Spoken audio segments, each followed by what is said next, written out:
News and news plus யூடிவியின் மாலை நேர பிரதான செய்திகளோடு இணைந்து கொள்ளும் நான் ராஷித் மல்கர்தீன். விரிவான செய்திகளுக்கு செல்வதற்கு முன்னர் முதலில் முதன்மை செய்திகள்.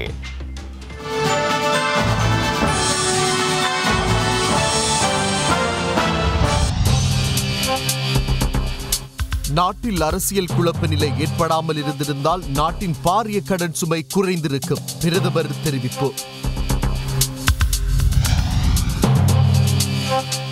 சர்வதேச நாணய நிதியத்தின் நிதியுதவியை பெறுவதற்கு மங்கள வாஷிங்டன் பயணம்.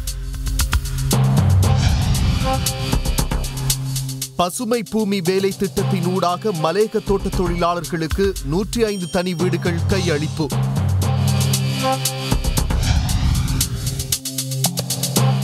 மெக்சிகோ எல்லையில் பாதுகாப்பு மதிலை எழுப்பியே தீருவேன் என தொடர்ந்து மடம் பிடிக்கின்றார் ட்ரம்ப். அண்டவெளியில் மிக தூரத்தில் உள்ள பால்வெளியில் இருந்து அதிசயத்தக்க வானொலி சமிங்கை, விஞ்ஞானிகள் ஆச்சரியம்.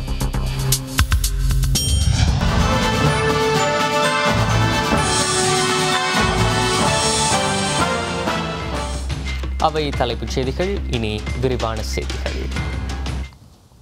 கடந்த ஆண்டின் இறுதியில் அரசியல் குழப்ப நிலை ஏற்படாமல் இருந்திருந்தால் நாட்டின் பாரிய கடன் சுமை குறைந்திருக்கும் என பிரதமர் ரணில் விக்ரமசிங்க தெரிவித்துள்ளார். இன்றைய தினம் பாராளுமன்றத்தில் உரையாற்றும் போதே அவர் இதனை தெரிவித்துள்ளார். அத்துடன் ஜனநாயகத்தை வென்றெடுத்தது போல பொருளாதாரத்தையும் தமது அரசாங்கம் வென்றெடுக்கும் என அவர் தெரிவித்துள்ளார். எதிர்க்கட்சித் தலைவர் மஹிந்த ராஜபக்ஷ நேற்றைய தினம் வெளியிட்ட அறிக்கையில் நாட்டின் பொருளாதாரம் எந்த நேரத்திலும் பாரிய வீழ்ச்சி நிலைக்கு செல்லலாம் எனவும் அரசாங்கத்தால் கொண்டுவரப்பட உள்ள புதிய அரசியலமைப்பு நாட்டின் தேசிய பாதுகாப்புக்கு அச்சுறுத்தலாக அமையும் எனவும் கூறியிருந்தார். இதற்கு பதிலளிக்கும் வகையிலேயே பிரதமர் இன்று பாராளுமன்றத்தில் உரையாற்றினார். அண்மைய நாட்களில் ஆட்சி குழப்பம் ஏற்பட்டிருக்காவிட்டால் நாட்டில் பெரும்பாலான கடன் சுமைகள் குறைக்கப்பட்டிருக்கும் என ரணில் விக்ரமசிங்க குறிப்பிட்டுள்ளார். පක්ෂනායකින්ගේ සභාවේ එකඟත්වය අනුව තමයි අපි ක්‍රියා කරලා තියෙන්නේ. එච්චරයි මෙතන කරන්න තියෙන්නේ මේ කාලේ. ஸ்ரீலங்கா சுதந்திர கட்சியின் புதிய பொதுச் செயலாளரான பாராளுமன்ற உறுப்பினர் தயாசிறி ஜெயசேகர இன்று தனது கடமைகளை ஆரம்பித்தார். கொழும்பு ஸ்ரீலங்கா சுதந்திர கட்சியின் தலைமையகத்தில் மகா சங்கத்தினரின் பிரித் பாராயணத்துடன் இந்நிகழ்வு இடம்பெற்றது. இன்று முற்பகல் ஸ்ரீலங்கா சுதந்திர கட்சி தலைமையகத்துக்கு சென்ற கட்சியின் தலைவர் ஜனாதிபதி மைத்ரிபால சிறிசேனவும் இந்த நிகழ்வில் பங்கேற்றதுடன் புதிய பொதுச் செயலாளருக்கு தனது வாழ்த்துக்களையும் தெரிவித்தார். தயாஸ்ரீ ஜெயசேகர அவர்களின் நியமன கடிதத்தை இதன்போது ஜனாதிபதி வழங்கி வைத்தார். ஸ்ரீலங்கா சுதந்திர கட்சியின் சிரேஷ்ட உப தலைவர் முன்னாள் அமைச்சர் நிமல் ஸ்ரீபாலடி சில்வா, மஹிந்த அமரவீர, துமிந்த திசாநாயக்க, மஹிந்த சமரசிங்க, திலங்கு சுமதிபால, லசந்த அழகியவண்ண, ஸ்ரீலங்கா சுதந்திர கட்சியின் முன்னாள் பொதுச் செயலாளர் பேராசிரியர் ரோஹன் லக்ஷ்மன் பியதாஸ் ஆகியோர் உள்ளிட்ட கட்சியின் சிரேஷ்ட செயற்பாட்டாளர்கள் பலரும் இந்நிகழ்வில் கலந்து கொண்டனர்.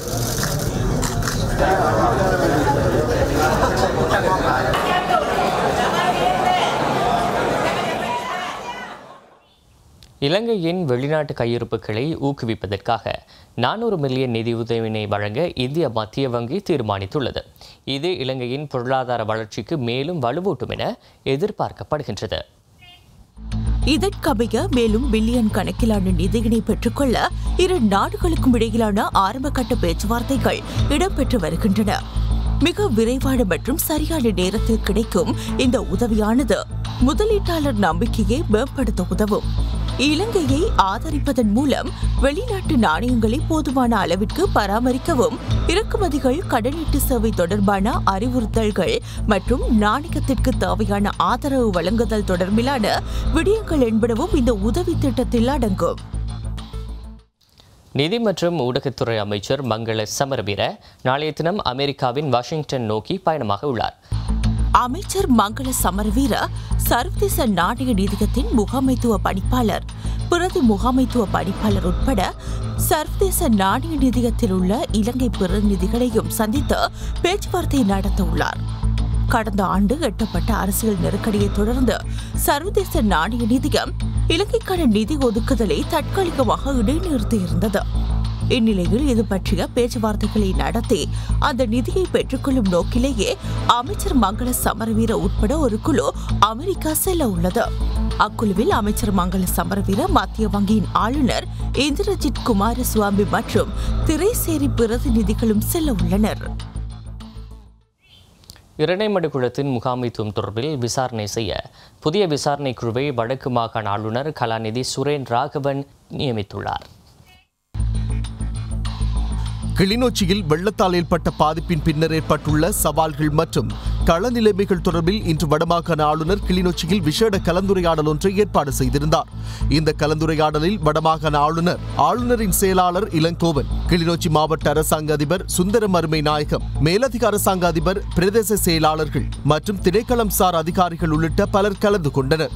குறித்த கலந்துரையாடலில் பல்வேறு விடயங்கள் ஆராயப்பட்டன.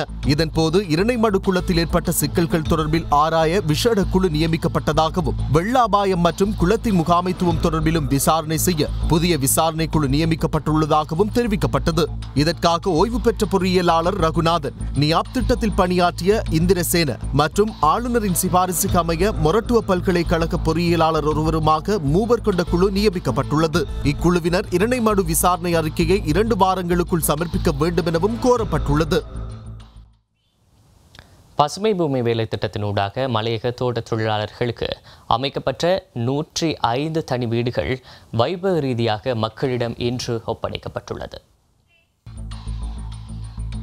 புதிய அரசாங்கத்தினூடாக மலையக தோட்ட தொழிலாளர்களுக்கு மலைநாட்டு புதிய கிராமங்கள் மற்றும் தோட்ட உட்கட்டமைப்பு மற்றும் சமுதாய அபிவிருத்தி அமைச்சர் பழனி திகாம்பரம் தலைமையில் 105 தனி வீடுகள் இன்று வைபவ ரீதியாக திறந்து வைக்கப்பட்டு மக்களின் பாவனைக்கு கையளிக்கப்பட்டது. இதன்போது பத்தனை மவுண்ட் வெர்னன் தோட்ட பகுதிக்கு 50 தனி வீடுகளும், போகாவத்தை தோட்ட பகுதிக்கு 55 தனி வீடுகளும் அமைச்சர் பழனி திகாம்பரத்தின் 52வது பிறந்த தினத்தை முன்னிட்டு மக்களின் பாவனைக்கு கையளிக்கப்பட்டது. வீடு ஒன்றுக்கு 7 பேச்சஸ் காணியோடு இந்த வீடமைப்பு திட்டம் அமைக்கப்பட்டுள்ளதோடு அனைத்து தனி வீடு திட்டத்திற்கும் குடிநீர் வசதி, மின்சார வசதி, மலசல கூட வசதி போன்ற அனைத்து அடிப்படை வசதிகளுடன் ஒரு வீட்டிற்கு 10 லட்சம் ரூபாய் செலவில் புனரமைக்கப்பட்டுள்ளமை குறிப்பிடத்தக்கது. இந்நிகழ்வில் அமைச்சர் உட்பட நுவரெலியா மாவட்ட பாராளுமன்ற உறுப்பினர் மயில்வாகனம் திலகராஜ், மத்திய மாகாண சபை உறுப்பினர்களான சிங் பொன்னையா, சோ ஸ்ரீதரன், எம் உதயகுமார், எம் ராம், பிரதேச சபை உறுப்பினர்கள் மற்றும் பலரும் கலந்து கொண்டனர். நேற்று முன்னாள் போலீஸ்ல 30 ஏக்கர்ல லயன் நெருப்பு இருந்துச்சு. நான் கொழும்புல இருந்தேன். கேள்விப்பட்டாலும் உடனடியாக தகரமெல்லாம் கொடுத்து அனுப்பி அங்க டெம்பர் சீட்டு அடிச்சு ஆளுகள் குடியமர்த்தாச்சு. திரும்ப 4ஆம் தேதி வீடு அடிக்கல் நாட்டுறதுக்கு நாங்கள் மெனக்கட்டோன்னு ஒருத்தர் போறாரு, கருப்பு சட்டை போட்டு சொல்றாராம், இங்க நான் வீடு கட்டித்தாரேன், ஜனாதிபதியும் கீழே வாங்கி தரேன். எங்க சம்பள பிரச்சனைக்கு நீ போய் ஜனாதிபதி எப்பயும் கேட்டு உனக்கு கிடைக்கல, நீங்க எங்க அங்க வீடு கட்டி கொடுக்குறீங்க? அதனால செய்யறவனை செய்ய விட மாட்டாங்க, செஞ்சு கொடுக்க மாட்டாங்க. இதான் முடிவு. செய்திகளில் அடுத்து சிறியதோர் இடைவேளை.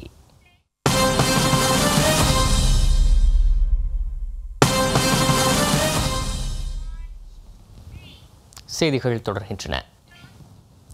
அரசாங்கம் பால்மாவின் விலையை அதிகரிக்கப் போவதில்லை என தெரிவித்துள்ள நிலையில் பால்மா இறக்குமதியாளர்கள் பால்மா இறக்குமதி செய்வதை நிறுத்தப் போவதாக எச்சரிக்கை விடுத்துள்ளனர்.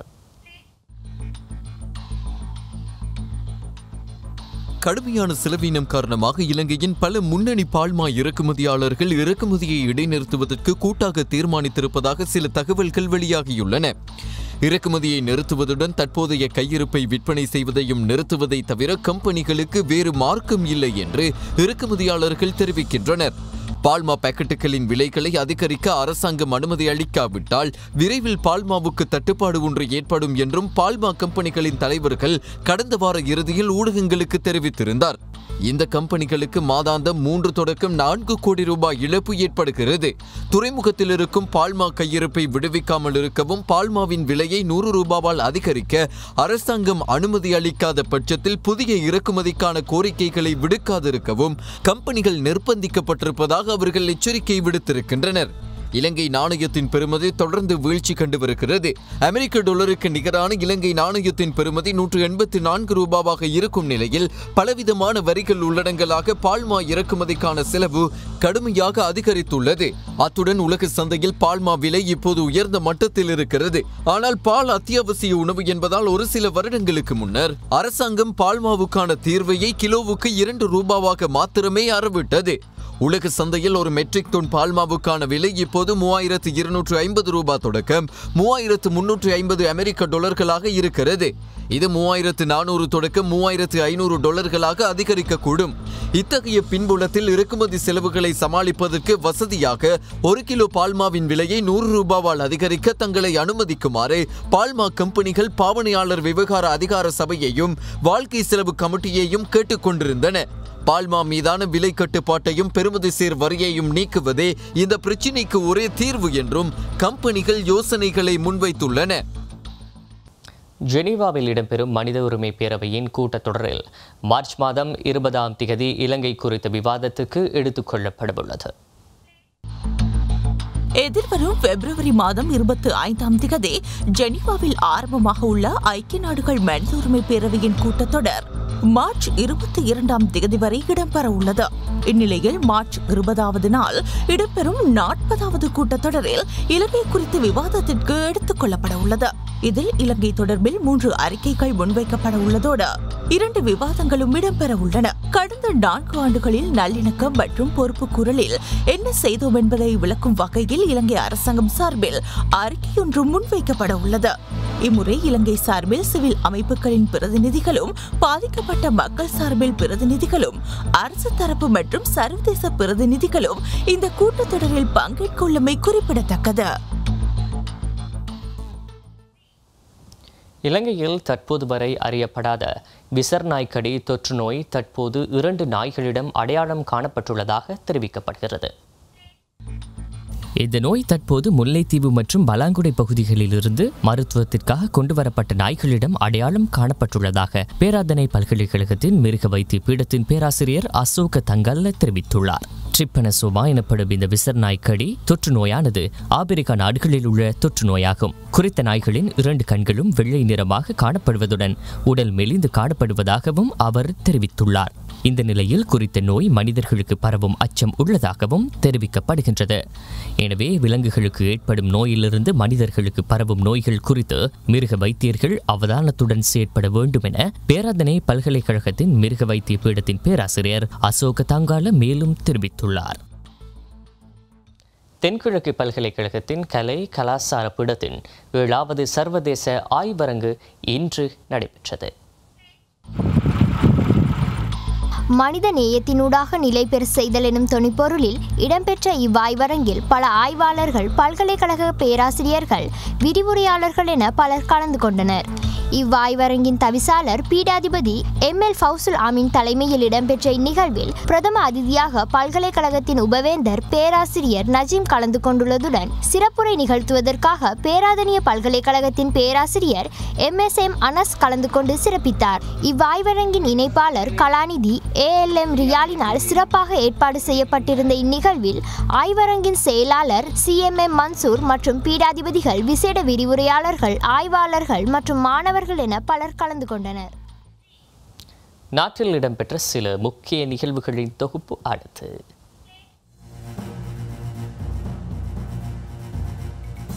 பதுளை போலீஸ் பிரிவிற்குட்பட்ட கெப்பட்டிபோல மாவட்ட பகுதியில் ஹெரோயினுடன் நபர் ஒருவர் கைது செய்யப்பட்டுள்ளார். குறித்த நபரிடமிருந்து 2 கிராம் 415 மில்லிகிராம் ஹெரோயின் கைப்பற்றப்பட்டுள்ளதாக தெரிவிக்கப்படுகின்றது. நேற்று குறித்த நபர் கைது செய்யப்பட்டுள்ளதாக தெரிவிக்கப்படுகின்றது. பதுளை வெலகெதர பகுதியைச் சேர்ந்த 25 வயதுடைய பிரபாத் திசாநாயக் என்பவரை இவ்வாறு கைது செய்யப்பட்டுள்ளார். சம்பவம் தொடர்பில் பதுளை போலீசார் மேலதிக விசாரணைகளை மேற்கொண்டு வருகின்றனர்.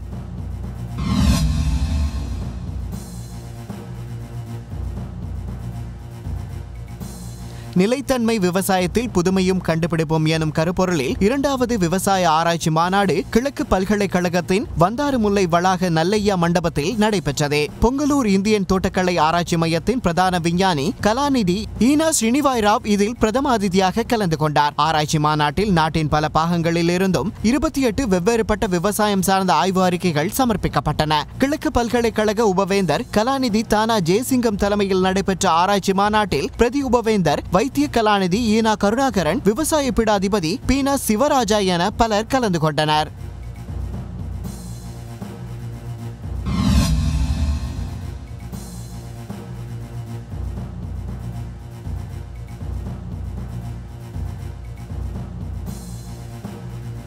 மட்டக்களப்பு மாவட்டத்தில் முதன்முறையாக ஏற்பட்டுள்ள படைப்புழு தாக்கத்தால் இம்முறை செய்கை பண்ணப்பட்ட 1185 ஏக்கர் சோளம் பயிர் செய்கை அழிவடைந்துள்ளதாக மாவட்ட விவசாய திணைக்களம் அறிவித்துள்ளது.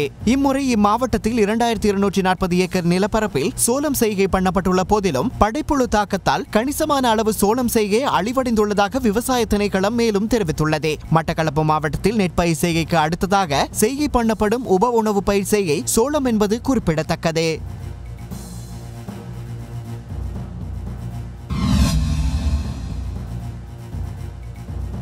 நெடுங்கேணி போலீசாரினால் இரவு ரோந்து நடவடிக்கையின் போது சந்தேகத்திற்கிடமான ஒரு நபரிடமிருந்து 1 லட்சம் ரூபாய் கள்ள நோட்டுகள் கண்டுபிடிக்கப்பட்டுள்ளது. 18 5000 ரூபாய் நோட்டுகளும் 10 1000 ரூபாய் நோட்டுகளும் இவரிடமிருந்து கைப்பற்றப்பட்டுள்ளன. இது தொடர்பான மேலதிக விசாரணைகளை வவுனியா மாவட்ட போலீஸ் பொறுப்பதிகாரி SP தென்னகோன், வன்னி பிராந்திய பிரதி போலீஸ் பொறுப்பதிகாரி அனுராபய விக்ரம் ஆகியோரால் மேற்கொள்ளப்படும் என நெடுங்கேணி போலீசார் தெரிவித்துள்ளமை குறிப்பிடத்தக்கது.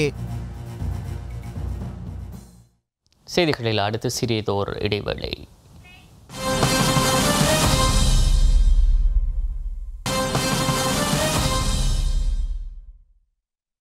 யூடியூபியின் மாலை நேர பிரதான செய்திகளில் தொடர்வது ஃபாரின் வித் அஸ்.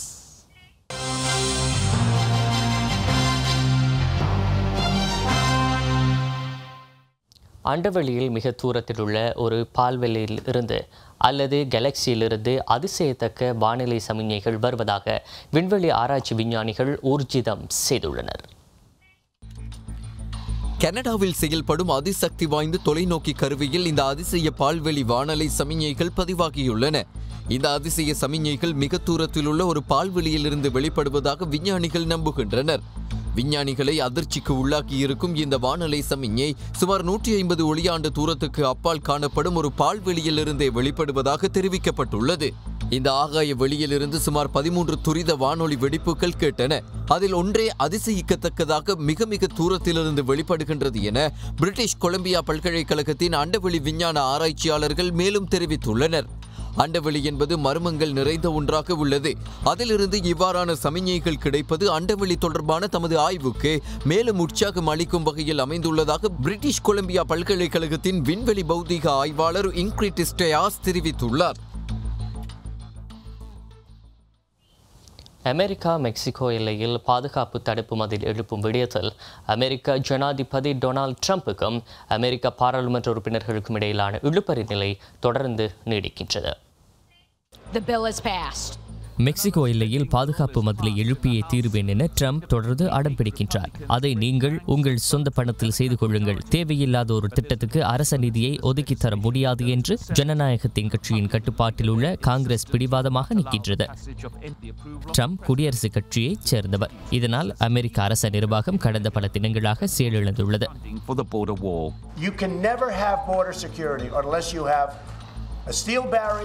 இந்த நிலையில் ஜனநாயக கட்சி முக்கியஸ்தர்களுடனான பேச்சுவார்த்தை நேற்று இரவு இடம்பெற்றது. இந்த பேச்சுவார்த்தை மேசையில் அமர்ந்ததும் ட்ரம்ப் பாராளுமன்ற சபாநாயகர் நான்சி பெலோசியை பார்த்து எனது மதில் திட்டத்தை ஏற்றுக்கொள்கின்றீர்களா என்று கேள்வி எழுப்பினார்.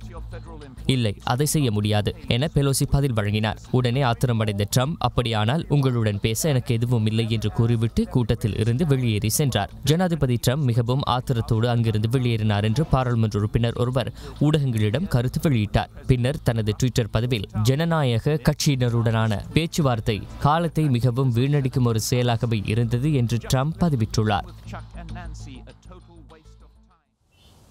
அமெரிக்காவின் முன்னாள் கடற்படை அதிகாரி ஒருவரை கைது செய்து தடுத்து வைத்துள்ளதாக ஈரான் அறிவித்துள்ளது. அமெரிக்க ஜனாதிபதியாக டொனால்ட் ட்ரம்ப் பதவியேற்ற பின் ஈரானால் கைது செய்யப்பட்டுள்ள முதலாவது அமெரிக்க பிரஜை இவர் ஆவார். அமெரிக்க கடற்படையின் முன்னாள் அதிகாரியான 46 வயது நிரம்பிய மைக்கேல் ஆர் ஒயிட் என்பவரையே தான் கைது செய்துள்ளதாக ஈரான் ஒப்புக்கொண்டுள்ளது. இவர் எப்போது கைது செய்யப்பட்டார் என்று தெளிவாக குறிப்பிடப்படவில்லை. ஆனால் சிறிது காலத்துக்கு முன் அவர் கைது செய்யப்பட்டார் என்றும் ஈரானிய சிறைச்சாலை ஒன்றில் அவர் தற்போது தடுத்து வைக்கப்பட்டுள்ளார் என்றும் ஈரானின் வெளிவிவகார அமைச்சு அறிவித்துள்ளது. இவர் கடந்த ஆண்டு ஜூலை முதல் ஈரானில் காணாமல் போயுள்ளதாக அவரின் தாயார் ஊடகங்களுக்கு தெரிவித்துள்ளார். அவர் தனது காதலியை சந்திக்கவே அங்கு சென்றார் என்றும் தாயார் கூறினார். இவர் பல தடவைகள் ஈரான் வந்துள்ளார் என்பதை ஒப்புக்கொண்டுள்ள ஈரானின் வெளியுறவு அமைச்சர் அவர் எதற்காக கைது செய்யப்பட்டார் என்பது பற்றியோ அல்லது அவர் மீது எவ்வாறான குற்றச்சாட்டுகள் சுமத்தப்பட்டுள்ளன என்பது பற்றியோ எதுவும் அறிவிக்கவில்லை. ஆஸ்திரேலியாவில் முக்கியமான நாடுகள் பலவற்றின் ராஜதந்திர நிலையங்களுக்கு சந்தேகத்துக்கிடமான பொதிகளை அனுப்பி பரபரப்பை ஏற்படுத்திய நபரை கைது செய்துள்ளதாக ஆஸ்திரேலிய போலீசார் தெரிவித்துள்ளனர். கான்பரா, மெல்பர்ன், சிட்னி ஆகிய ஆஸ்திரேலிய நகரங்களில் உள்ள சில வெளிநாடுகளின் தூதரகங்கள் மற்றும் ராஜதந்திர நிலையங்களுக்கு சந்தேகத்துக்கிடமான பொதிகள் அனுப்பப்பட்டதால் அங்கு பெரும் பரபரப்பான நிலை ஏற்பட்டது. போலீஸ் அவசர பிரிவினர் இந்த இடங்களுக்கு விஜயம் செய்து சந்தேகத்துக்கிடமான பொதிகளை கைப்பற்றி சோதனைகளை மேற்கொண்டதோடு அவை தொடர்பான விரிவான விசாரணைகளையும் மேற்கொண்டனர். இந்த விசாரணைகளின் விளைவாக சந்தேகத்துக்கிடமான 38 பார்சல்களை அனுப்பியதாக சந்தேகிக்கப்படும் 48 வயதான ஆஸ்திரேலிய பிரஜை ஒருவரை போலீசார் கைது செய்து விசாரணைக்கு உட்படுத்தியுள்ளனர். அமெரிக்கா, பிரிட்டன், இந்தியா, பாகிஸ்தான், கிரேக்கம், தென்கொரியா, New Zealand, Italy, Spain, Switzerland, France ஆகிய நாடுகளின் ராஜதந்திர நிலையங்களுக்கே இந்த மர்ம பொதிகள் அனுப்பப்பட்டிருந்தன. செய்திகளில் இறுதியாக இன்றைய வானிலை.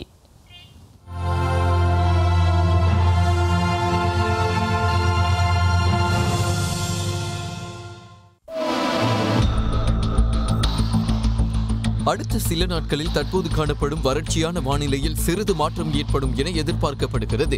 ஊவா மாகாணத்திலும் மட்டக்களப்பு, அம்பாறை, மாத்தளை மற்றும் ஹம்பாந்தோட்டை மாவட்டங்களிலும் அவ்வப்போது மழை பெய்யும் என எதிர்பார்க்கப்படுகிறது. மத்திய சபரகமு மற்றும் மேல் மாகாணங்களிலும் காலி மற்றும் மாத்தறை மாவட்டங்களிலும் பிற்பகல் வேளைகளில் மழையோ அல்லது இடியுடன் கூடிய மழையோ பெய்யக்கூடிய சாத்தியம் காணப்படுகிறது.